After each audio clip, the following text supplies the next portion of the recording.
Kwara State wọ́n wà ní àríwá.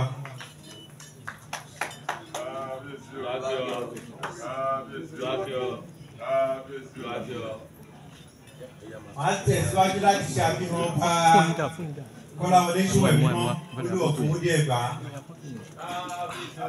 Má lò fún magazine. Àwọn náà yà ẹ́ Màá ṣe àfihàn ọba Adéníyì Ẹ̀múlú olú orílẹ̀ Ìtẹ́sí Ẹ̀gbáland.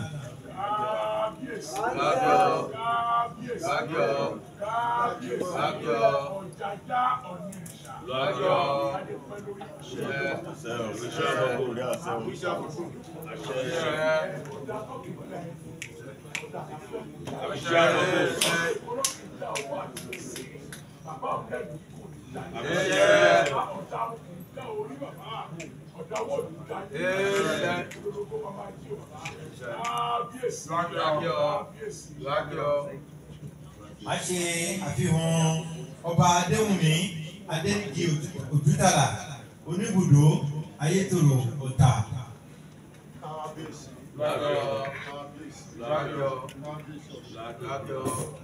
A ṣe àfihàn ọba Adébáyọ̀